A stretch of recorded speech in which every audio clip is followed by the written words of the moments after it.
Bismillah, salatu wassalamu ala rasulillah wa ala alihi wa sahbihi wa man tabi'ahu wa mawala. La haula wa la quwata illa billah, amma ba'd. Pemirsa dan TV dimanapun Anda berada, jamaah Majelis Ta'lim An-Nahdiyah Studio yang insya Allah sama-sama dirahmati dan dimuliakan Allah Subhanahu wa Ta'ala. Amin. Jumpa lagi dalam bingkai acara Ngopi sama Kiai, ngobrol pintar seputar agama bersama Pak Kiai. Kali ini memasuki episode yang ke-23. Insya Allah masih tetap bersama Hendra Tuko dan tentunya dengan narasumber yang sekaligus pengasuh acara ini. Beliau adalah guru kita, Dr. Andes Kiai Haji Asmuni Al-Haytami NK. Beliau adalah pengasuh pondok pesantren Darul Amanah Nahdiyah yang beralamat di Kelurahan Kenanga, Kecamatan Cipondo, Kota Tangerang, Provinsi Banten, Indonesia. Yang insya Allah beliau masih akan terus setia membimbing kita untuk mendapatkan ilmu yang insya Allah semoga bermanfaat untuk kita semua. Amin. Dan untuk episode kali ini kita akan membicarakan seputar Muharram atau kemuliaan-kemuliaan yang ada di bulan Muharram atau tahun baru Hijriah.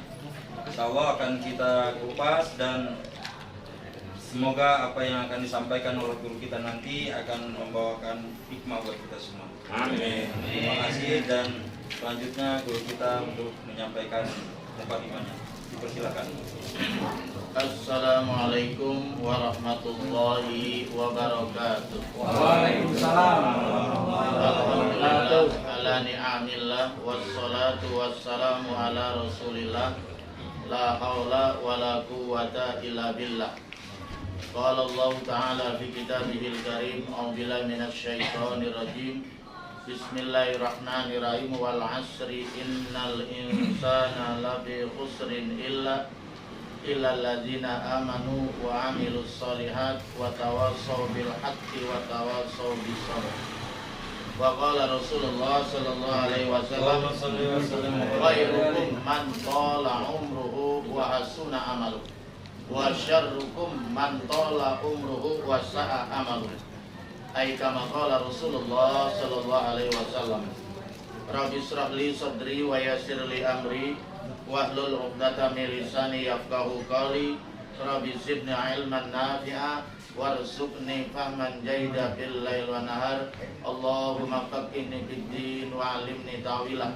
Allahumma arzuqni fahman nabiyyin wal mursalin ramal malaikatil muqarrabin. Ilahi anta maqsudi wa ridhaka matlubi. Atini mahabbataka wa min ma'rifatak. Amma ba'du. Marilah kita bersyukur kepada Allah Subhanahu wa taala bahwa pada malam yang sangat mulia ini, malam Tasu'a ya, malam ke-9 yaitu daripada bulan Muharram, yaitu kita dipertemukan oleh Allah atas izin Allah bersama-sama yaitu di Pondok Pesantren Darul Amanah An-Nahdiyah. Mudah-mudahan pertemuan kita pada malam hari ini mendapat keridhaan dari Allah Subhanahu wa taala.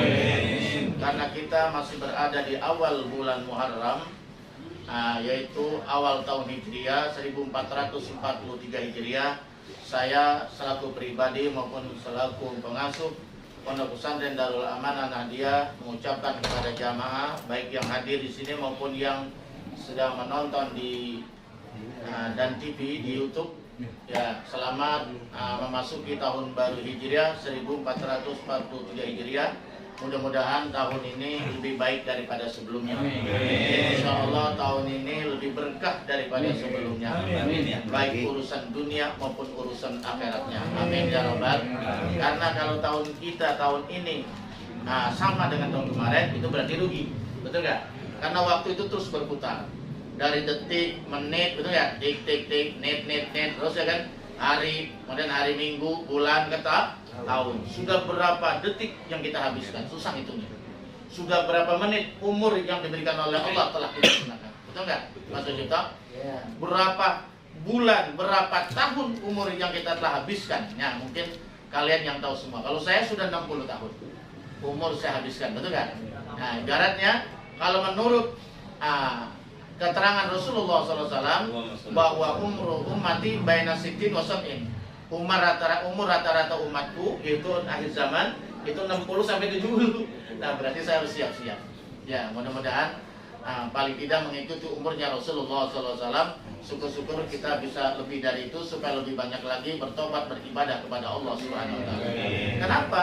Karena kalau kita dikasih umur begitu panjang tapi sementara ibadah kita di jalan di tempat, prestasi kita baik urusan dunia dan akhirat jalan tengah, berarti rugi. Itu, ya kan? Man kana yaumuhu misla amsi bahwa hasib.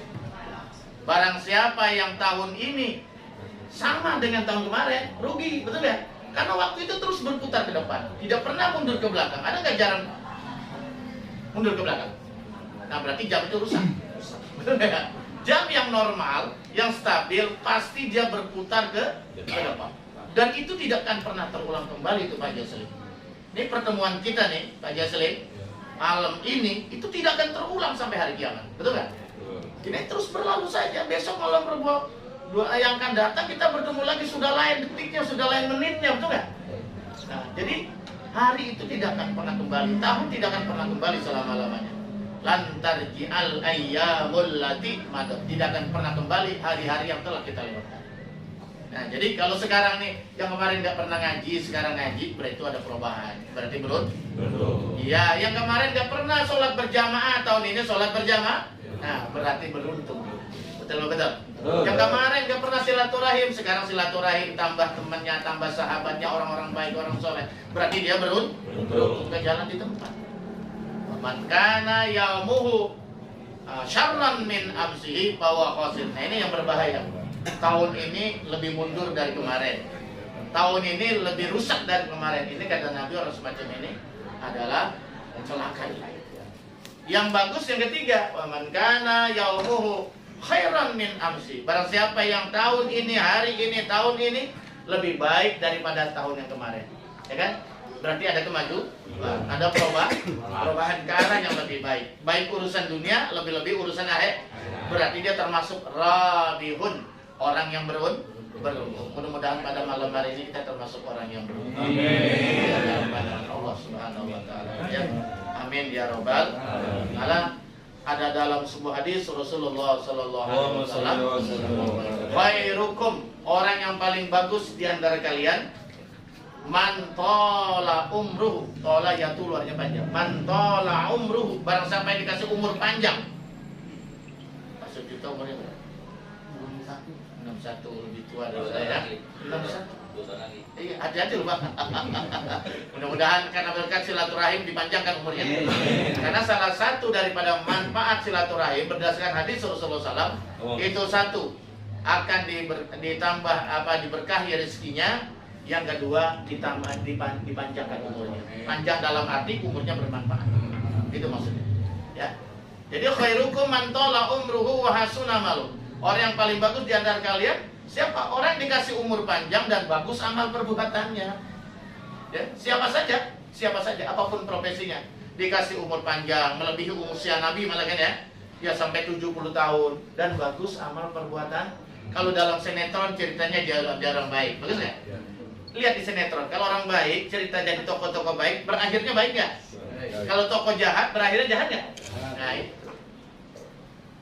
Ya, jadi mudah kita jadi perankan oleh Allah menjadi peran yang baik. Amin. Amin ya rabbal alamin. Tapi sebaliknya, wa syarrukum, orang yang paling jelek di antara kalian, man tola umruhu wa sa'a amalu. Kebalikan. Orang yang paling buruk, paling jelek di antara kalian dikasih umur panjang dan jelek perbuatannya. Tambah umur, tambah jauh dari Allah. Tambah umur, tambah jauh dari kebaikan. Ini umur bukan membawa berkah, tapi membawa azab. Betul. Jadi umur yang berkah itu bukan karena panjang tapi banyak amal solehnya, itu yang namanya berkah. Jadi tambah umur, tambah tua, semakin dekat dengan Allah, semakin dekat dengan kebaikan, itu namanya umur berkah. Tapi kalau tambah tua semakin jadi tua-tua lagi. Nah, ini hati-hati ya, hati-hati. Ya, apalagi sudah umur 40, kalau umatnya Rasulullah itu belum sadar, belum banyak ibadah, itu nanti khawatir dengan umat itu. Karena umur 40 itu umur standar dewasa, matang, betul ya? Harusnya sudah berpikir tentang bagaimana bekal akhirat, ya. Nah, barangkali ini sebagai mukadimah yang dapat saya sampaikan, mudah-mudahan bermanfaat dan nanti lebih jelasnya bisa kita bicarakan ya sampai kita ngobrol insyaallah. Wallahu a'lam bishawab. Alhamdulillahirrahmanirrahim. Demikian pengantar dari guru kita yang insya Allah selanjutnya akan kita kupas sambil ngopi dalam. Assalamualaikum warahmatullahi wabarakatuh. Waalaikumsalam warahmatullahi wabarakatuh. Assalamualaikum warahmatullahi wabarakatuh. Saya ingin bertanya, apakah kita masih bisa melakukan hijrah sebagaimana yang dilakukan oleh Rasulullah dengan para sahabatnya? Mohon penjelasannya, Wabiya. Demikian, terima kasih. Wassalamualaikum warahmatullahi wabarakatuh. Waalaikumsalam warahmatullahi wabarakatuh. Pertanyaan dari Bapak Nahrawi, yang komandan kita. Beliau ini aslinya Kalibawah ya, tinggalnya di Kelurahan Gondrong. Dalam kitab Riyadhus Shalihin, kitab Riyadhus Shalihin ini sangat populer dunia pesantren, ditulis oleh seorang ulama besar, Al-Imam An-Nawawi. Al-Imam An-Nawawi, karena dinamakan An-Nawawi karena tinggalnya di Kampung Nawa. Kampung Nawa ini kalau nggak salah di Syria. Ya, sekarang sedang perang ya antara Syiah dengan kaum Sunni. Di sana dijelaskan ya di dalam halaman 7 itu, la hijrata ba'dal fath. Tidak ada lagi hijrah setelah kemerdekaan kota Mekah.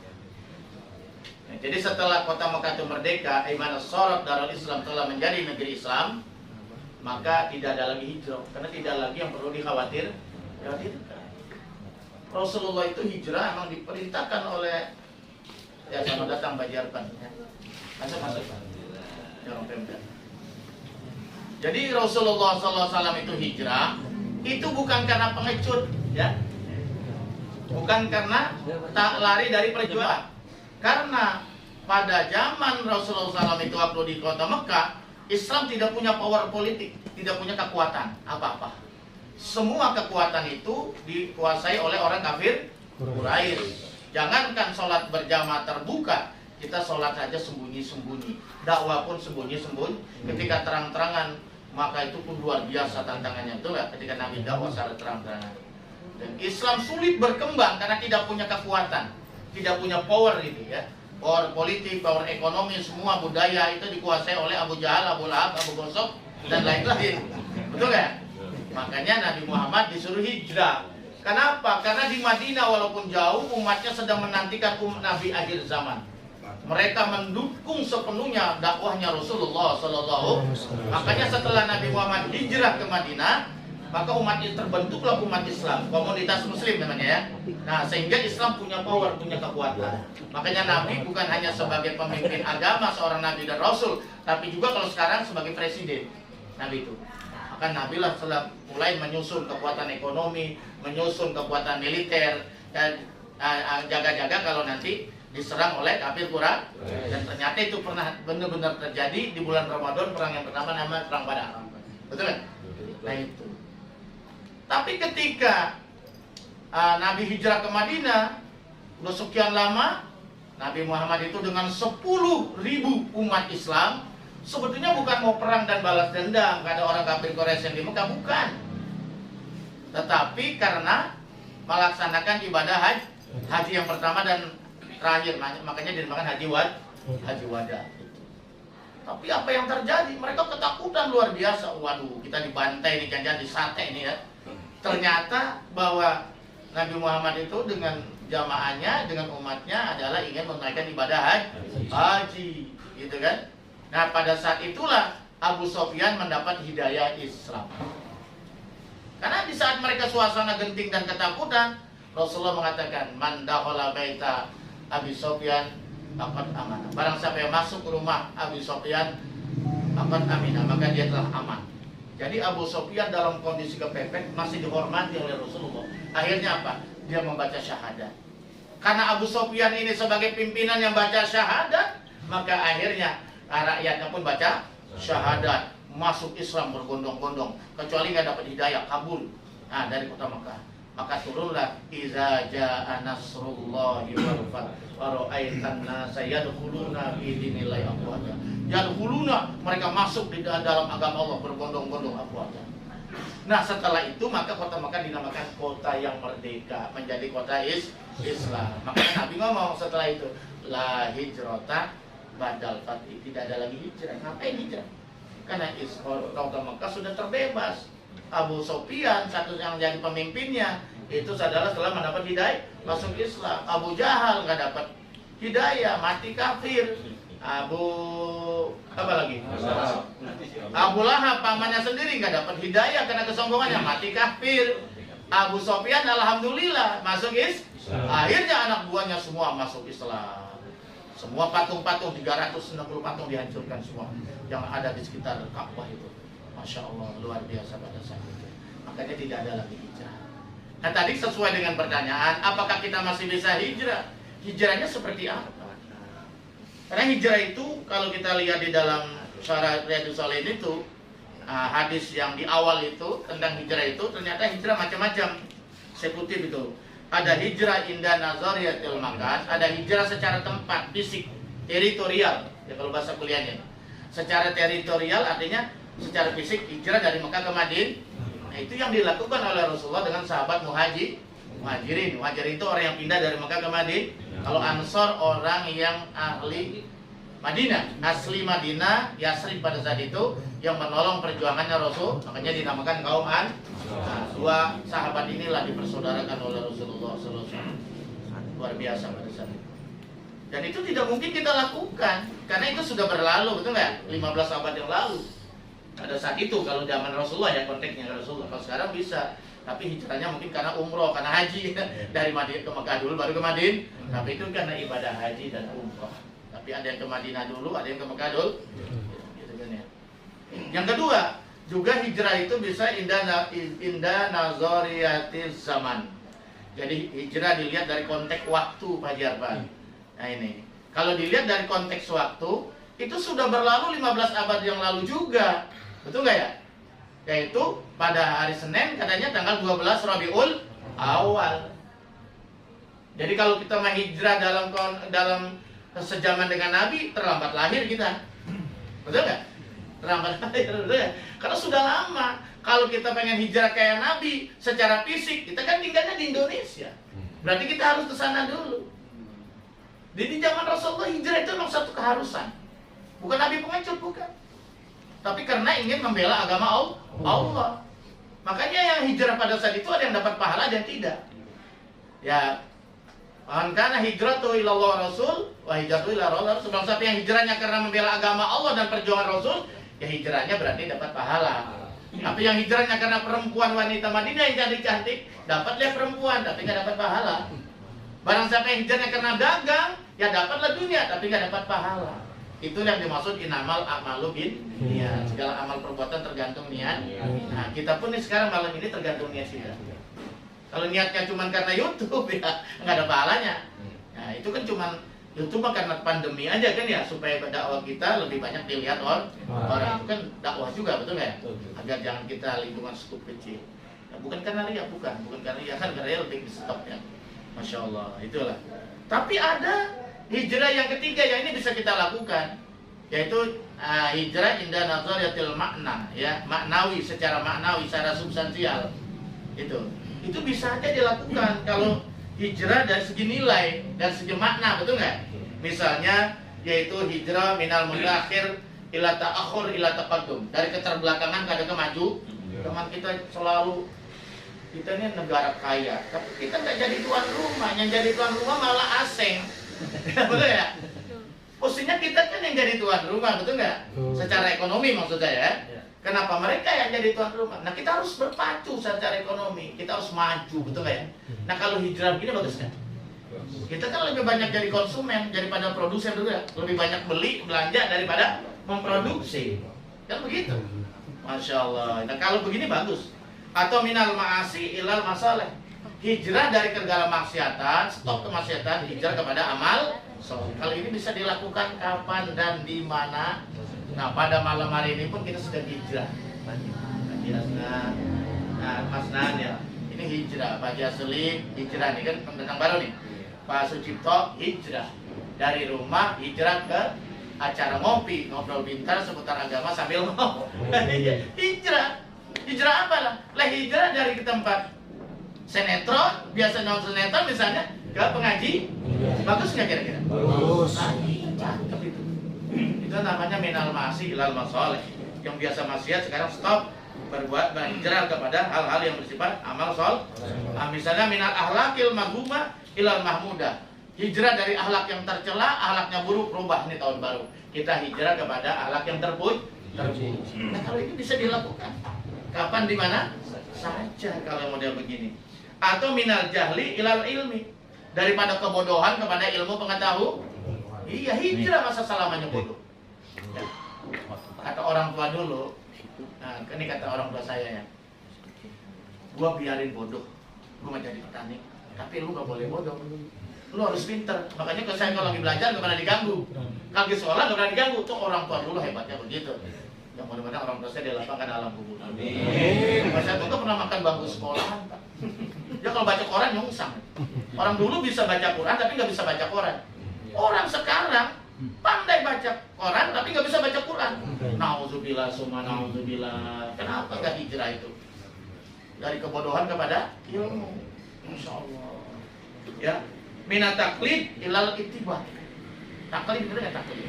Hijrah dari taklid ngikut nggak tahu dasarnya. Sholat, lu ngapa sholat? Sholat zuhur kok begitu? Yang kong gua begitu. Betul ya? Ya ikut dia tahu dasarnya. Ya, mending ikutnya sama orang berilmu, tidak. Jadi nggak boleh itu ibadah begitu. Ibadah itu minimal ittiba. Ngerti nggak ittiba? Ittiba itu ngikut tapi tahu dasarnya. Dari mana? Dari guru saya. Guru kamu siapa? Masa kita nggak punya guru? Setiap orang tuh wajib punya guru. Kalau nggak punya guru, nanti pertanggungjawabannya gimana? Itu pun jangan sembarangan, jangan-jangan gurunya ISIS. Guru itu yang sangatnya jelas gitu loh. Ya si guru belajarnya sama siapa, kayaknya siapa, jelas gitu loh. Betul nggak? Kalau tidak, jangan-jangan salah itu. Itu Pak. Nah, karena orang kalau nggak punya guru, nanti kalau dia ibadah itu gurunya setan. Kan begitu. Betul nggak? Nah, jadi taklid itu melakukan sesuatu tanpa dasar ilmu. Tapi kalau ittiba, melakukan sesuatu tahu dasarnya. Dasar mana? Ini dalilnya, ini dalilnya. Kalau nggak hafal, bilang aja, saya ngikut guru saya. Misalnya, saya anut begitu. Kan namanya masih punya pegangan tuh. Nah, kita nggak usah ijtihad lah. Kalau ijtihad itu kelasnya Imam Syafi'i, kelasnya Imam Malik, kelasnya Imam Abu Hanifah, kelasnya Imam Ahmad bin Ambal. Itu mereka mujtahid. Mereka nggak taklid, mereka nyari sendiri dasar-dasar undang Quran dan hadis. Kemudian mereka lahirkan itu hukum-hukum itu. Kalau kita kan nggak, tinggal ngikut. Namanya ittiba, betul ya? Ngikut. Karena udah ada semua di kitab. Ini hukumnya apa, ini hukumnya apa. Itu namanya fikih. Karena fikih itu lahirnya dari usul fikih. Usul fikih itu siapa yang merumuskan? Itu 4 mazhab. Yang pertama Imam Hanafi, Abu Hanifah. Itu tinggalnya di Baghdad. Itu imam yang paling senior. Yang kedua Imam Malik ini imam gurunya Imam Syafi'i ini. Guru Imam Syafi'i pernah belajar langsung Imam Syafi'i. Tinggalnya di Madinah. Yang ketiga baru Imam Syafi'i. Imam Syafi'i ini pernah belajar Imam Maliki, pernah belajar juga sama murid-muridnya Imam Hanafi. Karena Imam Hanafi sudah meninggal dunia. Imam Syafi'i lahir, Imam Syafi'i meninggal dunia, jadi nggak ketemu jauh. Nah, kemudian yang keempat Imam Hambali, Ibnu Hambal. Ibnu Hambal ini hampir hafal 1 juta hadis. Ini murid terbesarnya Imam Syafi'i. Kok mereka berbeda antara guru dan murid? Itu kan soal biasa. Gak ada masalah berbeda itu asalkan ada dasar ilmu. Cuman kita alhamdulillah di Indonesia ini mayoritas pakai Imam Syafi'i karena kebetulan dulu yang datang kemarin ulama-ulama wali songo itu imamnya Syafi'i. Nah ya, dia mazhabnya Imam Syafi'i. Itu akidahnya juga Ahlussunnah wal yaitu Abu Hasan Al-Asy'ari dan Al-Maturidi. Alhamdulillah. Tapi negara-negara lain ada yang Hanafi, seperti Maroko itu Imam Maliki, seperti di Mekah Madinah itu Imam Hambali. Padahal Imam Syafi'i, Imam Maliki tinggalnya di mana? Madinah. Malah yang berlaku di sana mazhab Hambali, ya. Kenapa? Ya karena rajanya di sana itu mengikut mazhab Hambali. Jadi nggak boleh berlawanan dengan raja. Mazhab resminya maksud saya.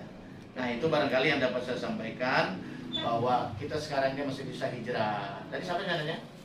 Pak Nara, masih bisa Pak. Tapi kalau hijrah, maksud saya bukan hijrah secara fisik kayak Nabi dulu dari Mekah ke Yatsrib, bukannya secara waktu 12 Rabiul Awal hasilnya 15 abad yang lalu, tapi secara nilai. Mari kita hijrah. Nilai-nilai hijrah itu bisa kita lanjutkan. Ya betul kan? Dari keburukan, dari kebaikan, dari maksiat kepada amal soleh dan seterusnya, insyaallah. Wallahu a'lam. Alhamdulillahirrabbilalamin. Pemirsa, demikian tadi penjelasan dari guru kita atas pertanyaan dari Bapak Nahrawi yang menanyakan permasalahan hijrah ya. Jadi yang jelas saat ini kita hijrah dari sesuatu yang kurang baik atau yang buruk kepada sesuatu yang lebih baik, yang terbaik bahkan. Semoga itu tadi apa yang telah disampaikan oleh guru kita dapat menyerapnya dan kita bisa mengaplikasikannya dalam kehidupan kita sehari-hari. Amin, amin ya rabbal alamin. Sambil ngopi jangan dilihatin aja, silakan.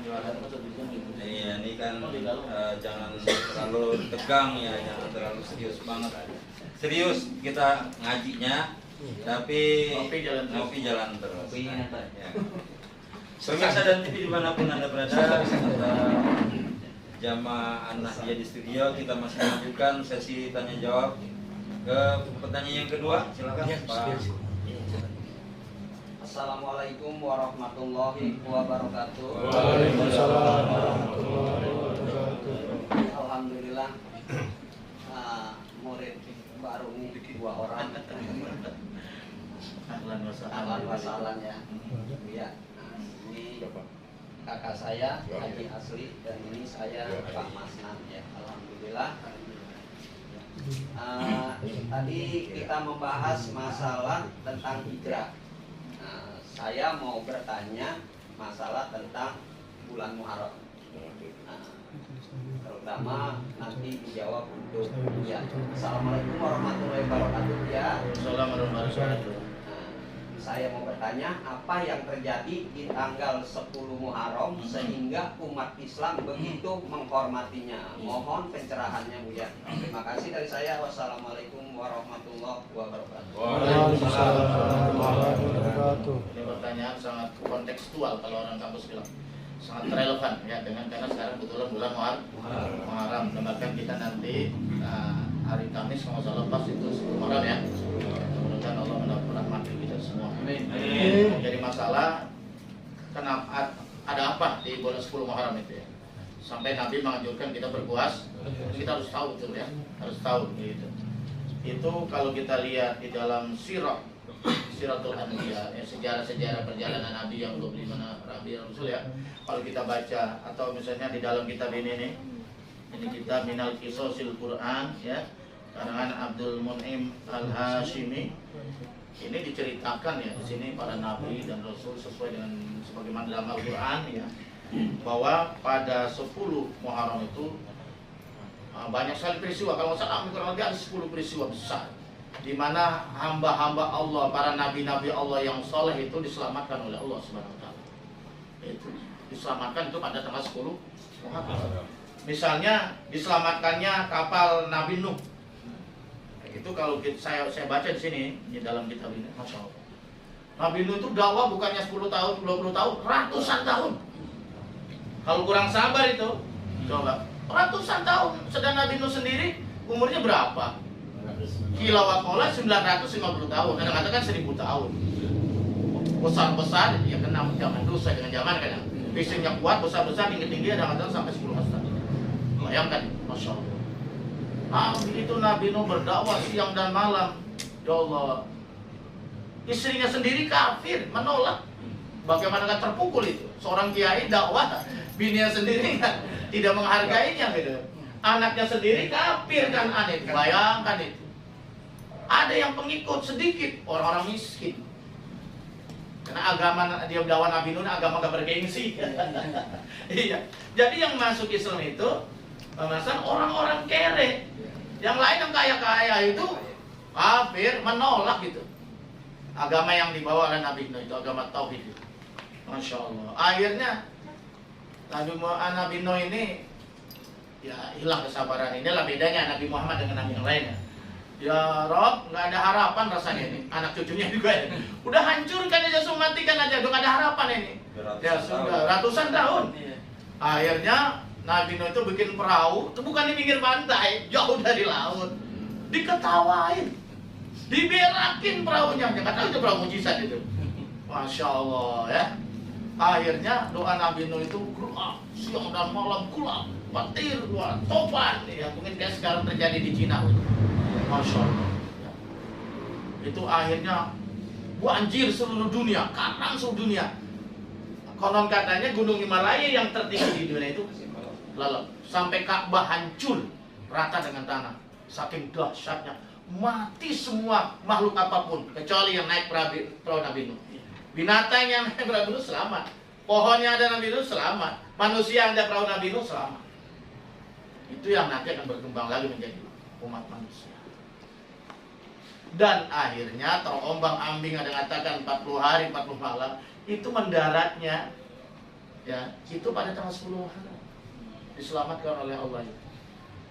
Surut dia, Masya Allah. Itu diselamatkannya 10 Muharram.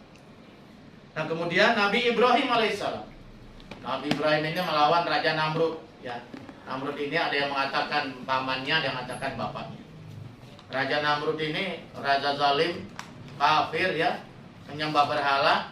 Masya Allah ya. Suatu saat Nabi Ibrahim ini ketika mereka berpostapora masuk ke ruang penyembahan itulah, berhala itu, dihancurkan pakai kampak oleh Nabi Ibrahim alaihissalam. Kecuali yang gede itu, bapak moyangnya dikalungin tuh kampak. Ketika mereka habis pestapora, masuklah ke tempat sesembahan, tempat berhala itu. Wah panik. Kenapa Tuhan bisa pada hancur begini? Dicurigai Nabi Ibrahim. Masuk, yang lain kan ikut acara semua. Nabi Ibrahim dipanggil. Ibrahim, kamu yang menghancurkan ini apa berhala-berhala Tuhan kami ya? Kok tanya saya? Itu kan katanya ada yang utuh, nggak ada yang nggak hancur, itu yang besar. Tanya aja. Marah itu Raja Namrud. Pak kamu gila ya? Masa saya suruh nanya batu yang tak bisa berbicara? Nggak bisa bicara kok disembah. Kamu lebih gila dari saya. Wah tambah marah itu. Ya sudah Raja Namrud marah. Udah kumpulkan kapi unggun. Bikin kampung yang besar. Bakar Ibrahim. Bakar. Dilempar dengan Ibrahim. Wah kapi unggun. Ternyata Allah berfirman dalam Al-Quran, Ya naru kuni bardan wa salaman ala Ibrahim. Surah apa itu? Ya. Wahai api, Allah yang merintahkan. Padahal api itu kan panas maksudnya. Itu sunatullah, hukum Allah. Jadi kalau api nggak panas, itu berarti melanggar hukum alam itu. Pokoknya api mempanas, membakar, kalau air membasahi kan gitu. Tapi ini Allah yang berkehendak. Yang menciptakan api itu panas kan Allah. Tapi Allah juga yang berkehendak. Ini kalau kita bilang ngaji tauhid ya. Wahai api, kuni bardan wa salaman. Bukan haji bardan, bukan ya. Kuni bardan wa salaman. Haji bardan dulu lagi haji bardan saya. Bardan wa salaman. Jadilah kau AC yang dingin menyejukkan. Wa salaman. Jadilah kau memberikan selamat. Jangan kau bakar tuh Ibrahim. Wah itu Nabi Ibrahim. Oh di api unggun nyengir-nyengir aja dia itu. Ya santai aja, enjoy ya. Ya kenapa? Karena api itu bukan panas bagi dia. Jadi hukum api itu, hukum alam itu nggak berjalan. Kok bisa? Bisa karena Allah yang mendaki. Semua tunduk dengan iroda Allah. Ada yang bisa menghalangi iroda Allah. Makanya saya tidak suka kalau ada orang bilang, kalau ngirim Fatihah, kalau sampai ngirim amal soleh nggak sampai orang udah mati. Kok bisa ente tahu dari mana? Hah? Kok kita bisa tahu pasti kalau itu nggak sampai? Kok ente bisa memponis, bisa mencegah, bisa membatasi iroda Allah? Siapa yang bisa membatasi iroda Allah? Kan yang bisa, betul nggak? Kita sebagai orang Ahlussunnah mengatakan, ya insya Allah sampai. sesuai dengan niat kita, betul nggak ya? Ya jangan dibiarkan, pasti tidak. Sampai berarti kita mendekati Allah, kalau gitu nggak boleh. Betul. Nah, larinya ke tauhid ya. Itu. Akhirnya tuh adem sampai habis, Ibrahim nggak luka sama sekali, nggak terbakar sama sekali. Dan itu diselamatkannya 10 Muharram. Luar biasa ya, 10 Muharram itu. Nah, terus ada lagi, yaitu kisahnya Nabi Yunus. Nah, Nabi Yunus ini ceritanya sama, umatnya bandelnya kesetanan. Dakwah nggak pengen dengerin. Nah, ibaratnya Yunus putus asa, ngambek lah gitu. Ya, Ustaz ada juga yang ngambek ya. Nabi aja ngambek. Nabi Yunus putus asa, bandel banget, umatnya kayak setan bandelnya itu. Nggak ada yang dengerin. Makanya kalau misalnya kita jadi ustaz, dari kiai di kampung ya, jadi apa namanya, mu'alim, abu ya, habib, apa kan gitu, sabar. Kita nggak ada apa-apanya nih. Ini saya nggak ada apa-apanya dibandingkan Nabi Yunus ujiannya, dibandingkan Nabi Ibrahim, apalagi dibanding Rasulullah, betul ya? Ya betul nggak? Mereka lebih dahsyat ujiannya. Dan kadang-kadang yang nggak suka bukan orang jauh, orang dekat. Orang dekat nggak dapat hidayah, mana orang jauh dapat hidayah, betul nggak? Iya, mana orang sebelah sana dapat hidayah datang kemarin. Yang dekat kadang-kadang nggak dapat hidayah. Nah, jadi hidayah itu mahal. Bersyukur kita kepada Allah Subhanahu. Ya, Abu Lahab, Abu Jahal ditongkrongin sama Rasulullah. Betul ya? Iya, ditongkrongin siang dan malam Nabi dakwah, tapi nggak dapat hidayah. Loh, kita yang di Indonesia jauh banget dapat hidayah. Percaya pada kita nggak pernah lihat Nabi, nggak pernah mendengar dakwah langsung Nabi, tapi kita bisa percaya kepada dakwahnya Nabi, ajaran Rasulullah. Masya Allah, luar biasa. Makanya kata Nabi, tuba, suma tuba, man lam yarani wa amana. Sampai 3 kali. Beruntunglah orang yang tidak pernah melihat aku karena terlambat lahir, tidak pernah melihat aku, tidak pernah hidup sejamanku, tapi tidak beriman kepada ajaran. Beruntung. 3 kali. Alhamdulillah. Nabi Yunus akhirnya ngambek, Pak, nyebrang ke kampung sebelah, naik kapal. Begitu kapal di tengah jalan, di tengah laut, kagak jalan-jalan. Apa gua, jangan-jangan ada masalah nih penumpang nih. Udah undi dah tuh, jangan keluar cemplungin aja. Nah, ini bikin kita macam-macam nih, kita jadi terlambat nih. Wah, diundi, yang keluar Nabi Yunus. Ah, jangan, Nabi Yunus orang baik, orang saleh. Undi lagi, Nabi Yunus lagi aja. Tapi bukan Nabi Yunus blok, saya enggak. Diundi lagi, Nabi Yunus lagi aja. Mau nggak mau Nabi Yunus dilempar. Ya mungkin udah skenario oleh Allah. Yunus dikasih peringatan oleh Allah karena kabur dari umatnya. Lu lemparin ikan mangap ke rumah. Ikan non, mungkin kalau sekarang ikan hiu kali ya. Ikan paus masuk ke dalam perut ikan. Bayangkan pada makan 40 hari 40 malam di dalam kegelapan, bukan lebih gelap dari malam kegelapan yang nggak listrik. Kita biasa terang ada listrik mati, bukan main kan ya? Ini lebih gelap daripada itu. Dan dalam perut ikan, bayangkan. Kalau kita mah mati. Tapi ikan itu ditebus sama Allah. Jangan lu garas ya. Awas lu, biarin aja gitu. Jangan dikucak. Itu nabi aku gitu. Mungkin kalau bahasa kita begitu ya. Itu mah airnya mana di dalam laut. Nggak ada listrik ya. Siang dan malam. Udah gitu dalam perut ikan lagi. Betapa gelapnya. Gelap kuadrat itu. Gelap kuadrat, Pak. Akhirnya apa? Nabi itu membaca istighfar. Apa istighfarnya? La ilaha anta subhanaka inni kuntu. Makanya tuh saya ajarin kalau habis sholat hajat selesai, baca doa selesai, sujud lagi. Sujud. Ya, sujud baca 10 la ilaha anta subhanaka inni kuntu. Masalah itu sampaikan apa hajat kita. Malah itu dianjurkan baca di saat kita banyak kesulitan. Kayak Nabi Yunus. Banyak kesulitan, baca lagi. Insya Allah. Gitu.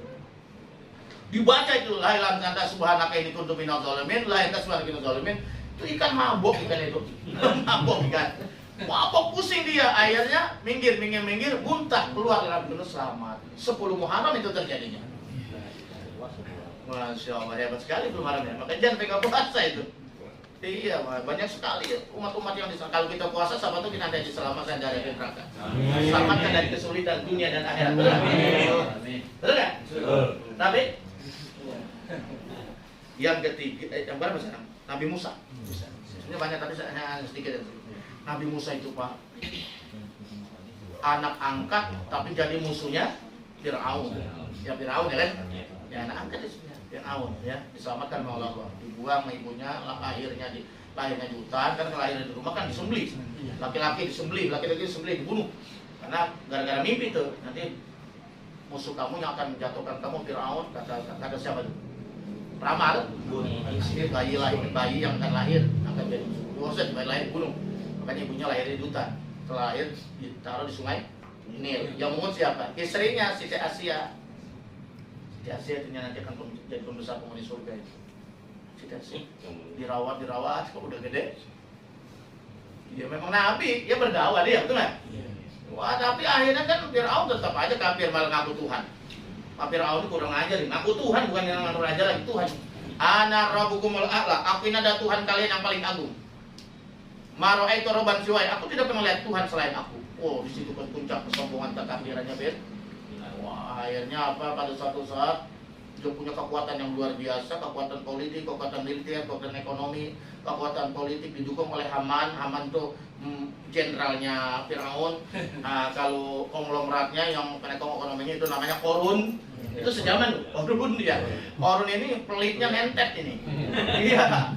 Kalau mah Nabi Musa pelitnya luar biasa, tapi kalau mah Firaun, wah, apa juga kebutuhan politik ya, beres.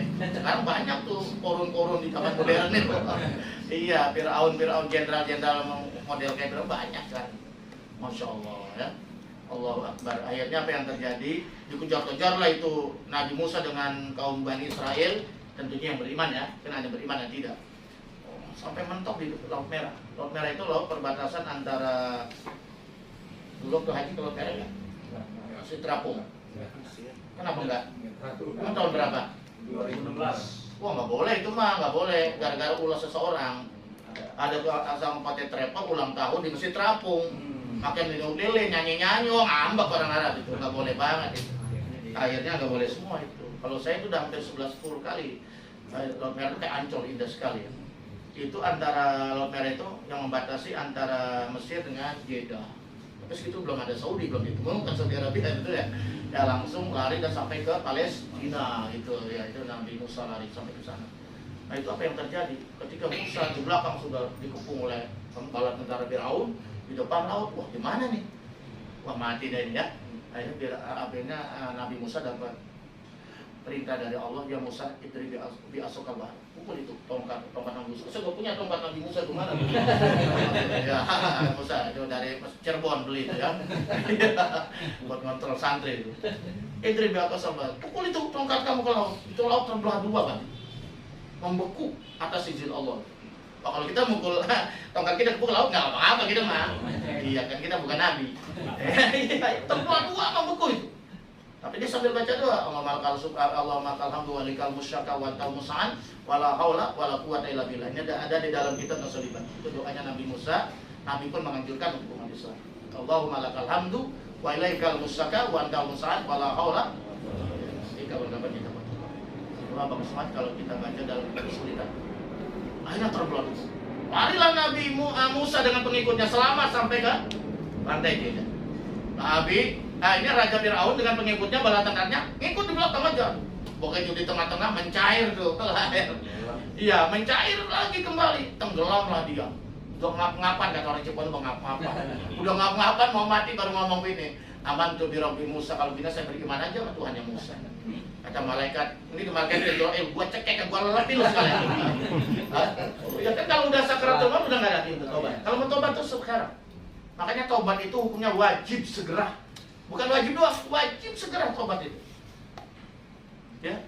Jadi wajib lu bitobah qoblal maut. Segeralah bertobat, cepat-cepatlah bertobat sebelum mati.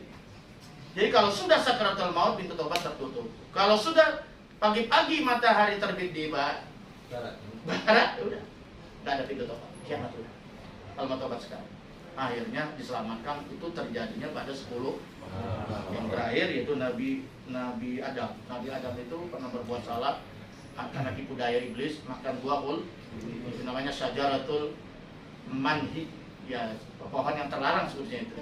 Sajar yang terlarang tapi ditipu daya ucapannya manis tapi menyesatkan.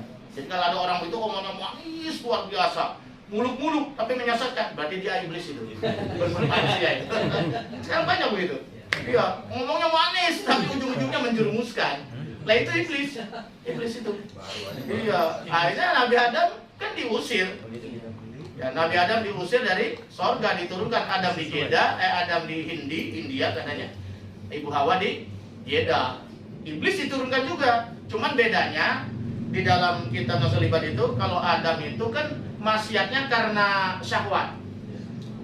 Jadi dapat ampunan dari Allah. Tapi kalau iblis itu maksiatnya kepada Allah itu gara-gara al-kibar, apa kibar? Kesombongan. Orang sombong itu nggak dapat ampunan dari Allah. Akhirnya dia diusir dan dilaknat sampai hari kiamat, nggak dapat ampunan. Tapi Adam diampuni. Tapi sejarahnya Adam itu 200 tahun baru ketemu di Padang Arafah. Makanya dia jadi rukun haji di Padang Arafah. Di mana? Di titik Jabal Rohmah, Jabal Kasih Sayang. Yang kalau pernah haji umroh pasti tahu. Itu Adam taubat 40 tahun sujud. Kita kan 40 tahun kita. Karena 2 menit aja udah kunang-kunang. Adam tuh 40 tahun sujud dan membaca taubatnya Nabi Adam sebenarnya apa? Rabbana zolamna anfusana wa la taghfir lana wa tarhamna. Itu tobat boleh itu. Itu tobatnya Nabi Adam. Sifatnya Nabi Adam. Tadi sifatnya Nabi Yunus. Masya Allah. Ya itu. Nah itu Nabi Adam berdoa dimanapun gak diterima, cuma di Mekah. Makanya kita enak, kita mah doa di mana, tobat di mana aja diterima kita mah. Adam nggak bisa. Adam itu harus tobatnya di Mekah. Itu sujud 40 tahun dan baca doa itu baru diterima oleh Allah. Itu terjadinya 10 Wallah. Itu ya yang terjadi di Muharram luar biasa. Alhamdulillahirrahmanirrahim. Demikian baru saja kita dengarkan bersama-sama jawaban atas pertanyaan dari Pak Asnan. Jadi memang di bulan Muharram ini sangat luar biasa, makanya tadi Buya mengatakan kalau bisa besok tanggal 9 dan 10 ya. Iya, nanti ada penjelasan. Ya, itu diajukan luar biasa. Kita masih menyisakan 2 penanya lagi ya. 2 penanya. Oke, Bang Beta ya ini. Muhammad. Assalamualaikum warahmatullahi wabarakatuh. Waalaikumsalam warahmatullahi wabarakatuh. Saya mau bertanya Buya, amalan-amal apa saja yang mesti kita lakukan di bulan Muharram ini supaya kita dapat mengambil hikmah dan fadilahnya? Atas penjelasannya saya ucapkan terima kasih. Semoga Buya selalu sehat. Amin. Amin. Rasulullah itu soal mitologis bertanya itu kuncinya ilmu ya. Jadi kita kalau nggak tahu harus nanya. Jangankan masalah agama ya, masalah dunia aja. Kita sesat di jalan nanya orang, masalah sampainya tuh. Itu baru di dunia, apalagi urusan akhirat. Bisa keder di akhirat gitu. Kalau keder di akhirat ya cuman 2. Kalau nggak kesampai ke neraka. Betul ya? Nah itu, jadi bagus. Begini, jadi amalan-amalan bulan Muharram itu yang pertama, sebagaimana kita belajar dari sejarah Nabi Nuh tadi ya, sejarah Nabi Nabi Adam ya, sejarahnya Nabi Yunus ya. Jadi berarti kita harus banyak beristighfar. Kita banyak beristighfar, banyak bertobat. Jadi perbanyak nih sholat tobat dan istighfar. Ya kalau saya memang tiap pagi sore itu pada subuh pada maghrib tidak kurang dari 100 kali selawat, tidak kurang dari 100 la ilaha illallah dan kurang dari 100 minimal baca dia. Nah, jadi apalagi bulan Muharram. Jadi istighfar. Ini istighfar kalau yang redaksinya yang paling umum astagfirullah, itu yang paling umum ya. Astagfirullahalazim wa atubu ilaih. Astagfirullahalazim wa atubu atau astagfirullahalazim alladzi la ilaha illa huwa. Atau boleh juga astagfirullahalazim li wa liwalidayya. Jadi Allah ampunilah dosaku dan dosa kedua orang tua. Itu katakan. Yang pertama. Yang kedua bisa juga istighfarnya Nabi apa lagi? Nabi Yunus. Nah, la ilaha anta subhanaka berbanyak. Insyaallah kita dijauhkan dari kesulitan ini. Jangan sampai sulit banget, sampai habis-habisan, jangan. Enggak. Kalau orang yang biasa membacakan ini, termasuk istighfar itu menarik rezeki dalam sebutan hadis. Jadi istighfar itu tadrikul rizq, dapat mendatangkan rezeki. Ada sebuah cerita orang itu bengkel, udah tua orangnya. Saya pernah baca ceritanya. Itu ramai terus Haris. Apaan sih Pak Haji rahasianya? Dukun mana dipakai? Enggak, saya pokoknya sambil kerja, sambil nunggu pelanggan, saya baca istighfar. Masya Allah. Ini enggak, malah gosip. Jangan ya. Jadi istighfar itu luar biasa. Sambil jalan, sambil duduk, bagus ya. Ya sambil naik kendaraan beristighfar diselamatkan oleh Allah. Istighfar. Istighfar itu yang paling bagus waktu sahur. Waktu sahur. Tadi nggak ada sahur. Udah lanjut, menjelang subuh. Nah itu paling bagus istighfar. Paling dicintai oleh Allah itu pada waktu sahur. Jangan di dalam waktu apa, tapi itu yang istimewa di sebelum menit. Yang kedua, bacalah la ilaha illa subhanaka ini atau tobatnya Nabi Adam, istighfar Nabi Adam. Rabbana zalamna anfusana wa illam taghfir lana wa tarhamna lanakunanna minal dhalimin. Itu jangan sampai enggak dibaca di salat itu, doanya yang lain enggak dibaca, biar yang lain enggak sempat itu kudu disempetin. Kalau doa buat keluarga, Rabbana hab lana min azwajina wa dzurriyyatina qurrata a'yun, minta keturunan yang baik. Itu doa-doa maksud, semua itu doa dari Al-Quran, nggak bisa diragukan lagi. Nah kemudian perbanyak bersedekah. Ya, sedekah semampunya gitu. Kemarin waktu pengajian bulanan hari Minggu gabungan antara Wali Santri Baru Lama. Alhamdulillah saya dapat habis misi kemarin acara apa? 40 hari kematian istrinya. Jadi ini duda keren. Duda dua. Ya. Ini orang pejabat Pemda ya. Sebagai saudara saya. Nah, itu saya dikasih amplop yang kata isinya berapa? Ya mungkin sekitar 1 lah. Ya, itu separuh saya bagi anak yatim. Ini saya 50.000 ya. Ini santri saya. Girang nggak kira-kira? Dulu anak santri 50 girang banget. Nah itu contohnya seperti itu. Dan saya itu kalau di mobil nggak pernah dalamnya ada duit 2.000-an. Banyak. Kadang-kadang lu rumahnya sampai 2 toples. Umi itu ngumpulin. Saya taruh, makanya tuh supir nyopirin saya paling demen. Ini jalan pakai ibunya banyak amat ini. Dia mana sih? Pokoknya ada orang di jalan ngatur, bagi aja tanya terus. Bagi aja terus nyopirin. Dia nih tanya. Bagi aja. Apa sih artinya di 2.000? Tapi 2.000 itu bisa nolong kita nanti di akhirat. Itu kan? Yang suka diremehkan. Karena kita nggak pernah tahu bagi amal mana yang diterima oleh Allah. Mungkin kecil bagi kita, tapi itu sangat dibutuhkan oleh orang itu. Kita kenakan Imam Al-Ghazali. Siapa yang kenal Imam Ghazali? Kitabnya begitu banyak, kekuatannya luar biasa. Malah yang diterima ketika dia sedekah tinta dengan zubab, dengan dalam kitab itu. Laler nempel waktu dia tulis kitab dengan kitab. Laler nempel dulu kan pakai air ya, tinta air. Disedot, dibiarin aja. Mungkin Allah sedang menguji ini ngasih rezekinya disedot, biarin aja. Ada yang ngimpi ya bahwa modal dia masuk surga itu gara-gara sedekah mak. Laler. Masya Allah. Luar biasa kan. Jadi kita jangan suka meremehkan yang kecil. Ya. Jadi jangan waktu gede ada gede. Tapi ketika itu kita ikhlasnya luar biasa, justru itu yang diterima oleh Allah. Ya. Amin ya Rabbal. Dan yang terakhirnya puasa sunnah. Allah. Alhamdulillahirabbil alamin. Baru saja kita dengarkan jawaban dari Pak Beta ya. Sudah jelas sebenarnya. Jelas. Ya, jadi banyak sekali amalan-amalan yang gampang deket ini perlu lagi kerjakan di bulan Muharram ini, masih bulan Muharram. Apalagi besok di tanggal 10 sambil santunan ya. Masih ada penanya yang terakhir.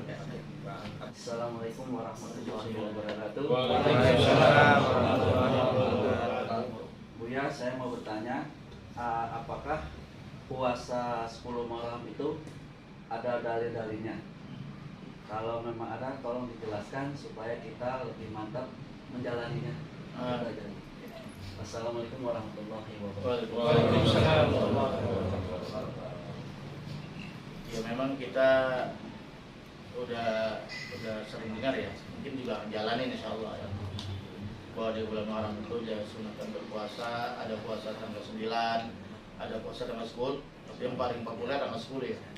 Syukur kalau dia tanggal 9, 10. Nah, paling tidak 10-nya jangan pengen dikerjain. Nah, itu dalilnya kalau nggak salah dari Abi Qatadah, sahabat Rasulullah. Qala Nabi sallallahu alaihi wasallam, "Shaumu yaumi Asyura yukaffiru sanatan madiyatan." Bahwa puasa satu hari di hari Asyura, hari Asyura dikatakan Asyara 10. Hari yang ke-10, hari 10 dari bulan Muharram. Jadi bukan bulan Syura, hari Asyura yang benar. Kalau bulan Muharram. Kalau dulu maksudnya bulan Surah. Iya, bulan saling mulut. Ya. Bulan mulut, bulan saling mulut gitu. Padahal bulan Rabiul Awal, Rabiul Akhir. Ibu saya dulu begitu, dulu kan ngajinya begitu ya. Iya nggak apa-apa juga sih. Mulut mulut Bulan suram, ya, karena bulan Muharram. Ya begitu ya. Ya, bulan Apit itu bulan Zulqa'dah. Iya, bulan Rejab. Rejab. Iya, itu cuman maknanya sama, cuman beda ucapan aja. Jadi Saumu yaumi Asyura yukafiru sanatan madiyatan. Ini hadisnya kalau salah riwayat Muslim, diriwayatkan oleh Imam Muslim. Jadi ada 2 pewaris, sebenarnya ada 6 perawi hadis yang dinamakan kutubus sittah, kutub 6. Tapi yang sangat luar biasa itu ada 2 yang disebut muttafaqun alaih ya. Muttafaqun alaih itu berarti hadis itu dikenal oleh Imam Bukhari dan Imam Muslim. Ini bukan profesornya hadis lah itu. Imam Bukhari dan Imam Muslim ini selalu memasukkan hadis-hadis yang sahih, yang betul-betul sanadnya nyampe kepada Rasulullah SAW. Saumu yaumi Asyura yukafiru sanatan madiyatan. Puasa 1 hari di tanggal 10 Muharram itu dapat menghapuskan dosa-dosa setahun yang telah lalu. Jadi dari 10 Muharram tahun yang lalu sampai sekarang kalau ada dosa-dosa minas saghair ya, dosa-dosa kecil, itu dihapus oleh Allah SWT. Betapa murahnya Allah kita. Dosa kita besar, tapi ampunan Allah lebih besar. Betul nggak ya? Kesalahan kita banyak, tapi rahmat Allah lebih luas. Betul nggak? Jangan takut. Allah itu sangat girang, melebihi girangnya di saat orang kehilangan kuda, tiba-tiba ada di sampingnya. Bayangkan ya dia. Iya, orang kehilangan mobil, tahu sekarang mobil lah. Kehilangan mobil, setengah mati dia kelabakan, mana kreditnya belum selesai. Tiba-tiba ada yang nganterin. Girangnya kayak apa tuh? Tapi Allah lebih girang dari itu kalau ada hambanya bertobat. Itu ada hadisnya dalam hadis itu. Masya Allah, luar biasa. Jadi jangan pernah takut. Yang sedang berbuat dosa jangan pernah takut. Bertobat, larilah kepada Allah. Bertobatlah kepada Allah. Kata Allah, kalau kau lari kepadaku, kalau kau jalan menuju aku, tapi aku akan berlari kepadamu. Wah, hebat nggak itu? Kita berjalan, Allah berlari menemui kita yang mau bertobat kepada Allah. Luar biasa itu. Nah, itu hadis puasa tanggal 10 gitu ya. Terus bagaimana yang dalilnya puasa Tasu'a tanggal 9? Kan begini ceritanya. Ketika tanggal 10 Nabi menganjurkan puasa Asyura tanggal 10. Sahabat ngomong, "Ya Rasul, kalau tanggal 10 mah orang Yahudi juga puasa. Apa bedanya kita dengan Yahudi?" Gitu. Akhirnya Nabi ngomong gini. Lain bakitu, ini di Fathul Mu'in sudah ada. Lain bakitu ila qabil la asumanna tasi'a. Kalau nanti aku sisa umurku masih ada, ila qabil pada tahun yang akan datang. Nabi ngomong gitu. Ini kalau umurku masih ada sampai tahun depan, pasti aku akan berpuasa di hari 9, tanggal 9. Jadi tanggal 9, tanggal 10. Karena tapi Nabi hanya sempat tanggal 10, tanggal 9 nggak sempat. Karena tahun depannya Nabi sudah meninggal dunia. Nah ini namanya sunnah hamiyah kalau dalam ilmu hadis. Hadis sunnah hamiyah. Sunnah cita-cita yang Nabi belum sempat ngerjain. Tapi karena Nabi yang ngomong jadi dalil. Betul nggak? Karena Nabi yang ngomong ya jadi dalil. Karena Nabi nggak pernah ngomong dengan nafsu. Nabi itu ngomong pasti dengan berdasarkan wahyu, bimbingan dari Allah. Makanya apapun yang dilakukan oleh Nabi, apa yang ucap Nabi jadi dalil kedua setelah Quran. Kalau kita mah nggak bisa jadi dalil. Apalagi ngomongnya nafsu, bukan karena ilmu, kan ya? Gitu ya. Nah itu, jadi kata Nabi begitu. Ya, ini kalau nggak salah hadisnya namanya hadis ham, hadis cita-cita. Nabi baru kepengen, cuman nggak sempat terlaksana. Ada keterangan yang lain annahu sami'a Ibnu Abbas. Jadi atau ini mendengar Ibnu Abbas. Nah, Ibnu Abbas ini sahabatnya Rasul. Udah kelasnya sahabat ya, sahabat yang dekat dengan Nabi. Yaqul wa khaliful yahud. Berbedalah dengan ibadahnya Yahudi gitu. Berselisihlah dengan Yahudi, jangan sama. Sumu tasi'a wal asyirah. Berpuasalah tanggal 9 dan tanggal 10 supaya enggak sama sama Yahudi mah tanggal 10 doang. Itu mah hari besar Yahudi tanggal 10. Karena banyak nabi-nabi Yahudi seperti Nabi Musa diselamatkannya juga 10. Begitu juga Nabi Isa, ya kan? Diselamatkan diangkat ke langit juga. Itu kan. Nah, makanya tapi kita supaya berbeda dengan ibadah mereka, kita harus selisih dengan mereka. Itu harus ditambah 1 hari. Itu tanggal 9. Ya, begitu. Jadi ini besok puasa nih, besok. Puasa enggak? Dalam keterangan lain, sumu yauma Asyura, berpuasalah pada hari Asyura, yang 10. Wa khaliful yahud, dan berbedalah dengan Yahudi. Wasumu qablahu yauman, berpuasalah sebelum tanggal 10 satu hari. Berarti tanggal 9. Au ba'dahu yauman, atau setelahnya. Setelah tanggal 10 berarti tanggal berapa? 11. Jadi boleh itu pilih. Wah tanggal 9 lupa Pak Ustaz. Ya udah tanggal 11. Boleh. Begitu. Niatnya gimana? Ya sudah niat puasa Muharram aja. Benar? Nah, itu sama wadin asyhadu Muharram sunatan lain. Ala. Kalau tasu'a ya nawaitu soma wadin min yaumi tasu'a sunatan nilai, atau enggak pakai godin dah. Nawaitu soma tasu'a sunatan nilai ta'ala gitu. Kalau hari Kamisnya nawaitu soma Asyura, ya, nawaitu soma yaumi Asyura sunatan nilai. Enggak bisa juga udah pakai bahasa kita aja dah. Sajaku niat puasa besok hari di hari Tasu'a. Sajaku niat puasa besok hari di hari Asyura. Sunnah karena Allah. Ya, paham ya? Gampang ya? Wallahu a'lam. Mana lagi? Paham tuh? Alhamdulillahirabbil alamin. Pemirsa dan TV dimanapun Anda berada, serta jamaah Majelis Kaliman Nahiyah di studio. Demikianlah kaji kita pada malam hari ini, membahas seputar apa saja amalan-amalan yang ada di bulan Muharram atau tahun baru Hijriah ini. Dan sebelum kita mengakhiri kaji kita pada malam hari ini, marilah sama-sama kita fokus sejenak untuk mendengarkan closing statement dari guru kita. Silakan. Ya. Sebagai closing, saya akan menyampaikan surat Al-Asr, surat yang agak pendek ya. Tapi ini sangat populer, biasa dibaca oleh khotib ya, sering dibaca juga oleh guru-guru ngaji. Wabillahi minasyaitonir rajim. Bismillahirrahmanirrahim. Wal 'asri, demi masa. Ya. Allah bersumpah demi waktu atau demi umur. Itu saking pentingnya waktu. Banyak orang rugi karena waktu, banyak orang beruntung karena waktu. Maka jangan sia-siakan umur yang diberikan Allah. Ini umur titipan Allah. Tadi sudah dikatakan, orang yang beruntung, orang paling baik, umurnya panjang, tapi catatannya baik. Orang yang buruk, umur panjang, catatannya buruk. Nah itu kan, itu orang paling jelek itu. Innal insana lafi khusrin. Sungguhnya manusia itu berada dalam kerugian. Karena tidak menggunakan waktu tadi. Illa, nah ini. Tadi bersifat umum dia. Illa, kecuali, berarti istisna. Ada pengecualian. Illa alladzina amanu. Ini namanya tafsir ayat bil ayat. Nah, illa alladzina amanu, kecuali orang yang beriman pada Allah. Jadi biar dia itu amalnya baik, akhlaknya bagus, tapi tidak beriman kepada Allah, sia-sia dia dapat. Betul nggak? Ya orang yang tidak beriman kepada Allah, kalau menurut pahaman kita nih, biar dia akhlaknya bagus, banyak membantu orang, tidak ada nilai ibadahnya. Karena ada fondasinya. Karena beriman dulu baru amal. Itu kan ya alladzina amanu wa amilus, iman dulu baru amal soleh. Iman Islam, Islam iman, tidak bisa dipisahkan. Illa alladzina amanu wa amilus sholihat, kecuali orang beriman dan amal soleh. Jadi beriman dulu sebagai fondasi. Rumah tanpa fondasi jatuh, betul ya? Pohon tanpa ada akar roboh, betul ya? Nah itu. Iman ini ibaratnya fondasi dalam kehidupan kita ya. Itu nggak boleh lepas sampai kita menghadap Allah Subhanahu wa ta'ala. La ilaha illallah, tiada Tuhan yang patut disembah ya kecuali Allah dan Muhammad utusan. Itu fondasi kita. Itu. Wa amilu sholihat, tapi nggak cukup hanya beriman, sholat kagak, puasa kagak, sedekah kagak, haji kagak mau, ke Eropa mau. Kan repot kalau gini, betul nggak? Nah, harus beramal soleh. Termasuk malam ini kita sedang beramal sholabul ilmi. Wa amilu sholihat. Jadi orang beriman dan beramal soleh itu tidak merugi. Jadi umurnya itu diisi dengan iman dan amal. Nah, tapi nggak cukup hanya di situ, ada sambungan wa tawasau bil haqqi wa tawasau bis sabr. Dan punya kewajiban berdakwah, berwasiat dengan kesabaran.